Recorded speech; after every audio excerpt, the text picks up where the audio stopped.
Hello everyone and welcome to another Endgame episode with Coach B from MasterChess.com. This is the fourth and last video in the series of same color bishops. We're going to take a look at a couple of different tricks that you gotta be aware of in these type of endgames. If you haven't watched my other three videos in the series where I go over the three defense techniques for this type of endgames, I encourage you to watch those videos first. So this position with white to move, the only attempt to win is moving the bishop to h5. Preventing the black king from reaching the square e8, from which he's going to be able to go to d8 with an immediate draw. After this, black responds with bishop to h3, and now there are two possible winning attempts that black needs to be careful in either case. One of them starts with bishop to g6, and the other one with king to e5. So let's take a look at bishop to g6 first. Here white tries to win by trading the bishop on f5. However, even though it looks like a terrible threat, this can be easily prevented with bishop to d7. After bishop to f5, king to e8, and black has reached the draw. White cannot trade the bishop as this is a drawn pawn endgame, and if the bishop moves away, black has reached the square d8, which is the opposite color of the opponent's bishop, with the dead draw. There's nothing that white can do to move the black king away from that square. Coming back, we saw the correct response is bishop to d7. If black makes a mistake here and just wait with bishop to g4, after bishop to f5, black is totally lost.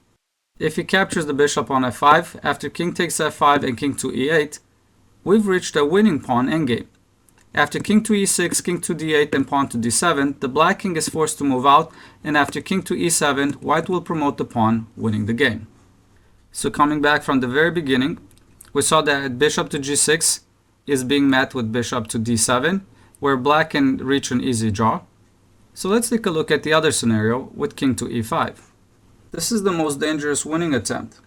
However, black can easily draw going for the rear opposition defense. Here, the correct move is moving the king to g7. After king to d5, king to f6, king to c6, king to e5, king to c7, king to d5, bishop to e8, king to c5, and black has reached the rear opposition defense with an easy draw. Coming back, if black makes the mistake of moving the bishop to d7 here, he can now lose this game. White will respond with king to d5. And now the only way to still draw this game is moving the king to g7, after king to c5, king to f6, king to b6, king to e5, king to c7 attacking the bishop. And now the only way to draw here is retreating the bishop on the h3 to c8 diagonal, so let's say bishop to h3. And after bishop to e8, king to d5, bishop to d7, bishop to f1, bishop to g4, bishop to b5, and after bishop to b3 check, king to c5, again reaching the rear opposition defense. Coming back, we saw that the correct response here was bishop to h3. If black makes the mistake and retreats the bishop to a4, black will lose a tempo and also the game. After bishop to f3, king to d4, bishop to c6, white challenges the diagonal in front of the pawn from a square that is not obstructing the pawn, and black is totally lost. And coming back, if black makes the mistake of not activating the king to go to g7 and towards the rear of the pawn, let's say he retreats the bishop to a4, well here white is going to win this game.